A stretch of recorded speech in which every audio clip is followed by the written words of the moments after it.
Pocket recipes के सभी प्यारे दर्शकों को मेरा शेफ वरुण का सादर नमस्कार। दोस्तों, जो डिश के बारे में आज बात करने वाले हैं वो एक quick Indian street food snack है। दोस्तों, इसको कई नामों से इंडिया में जाना जाता है। कई जगह पे इसको रगड़ा बोलते हैं, किसी जगह पे इसको घुगनी भी बोला जाता है, कहीं पे इसको मठरा बोला जाता है। इसको बनाने की विधि भी सब जगह अलग है। तो मैं भी आज आपके साथ में मठरा की एक रेसिपी शेयर करना चाहता हूं। लेकिन रेसिपी शेयर करने से पहले अगर आपको मेरा ये वीडियो दोस्तों अच्छा लगता है तो आप प्लीज मेरे वीडियो को लाइक कीजिए, उस पर कमेंट कीजिए और अपने फ्रेंड्स और रिलेटिव्स के साथ में प्लीज शेयर कीजिए।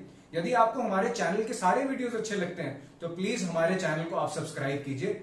चलिए अब हम जल्दी से रुक करते हैं अपने किचन की तरफ और जानते हैं मठरा बनाने की रेसिपी।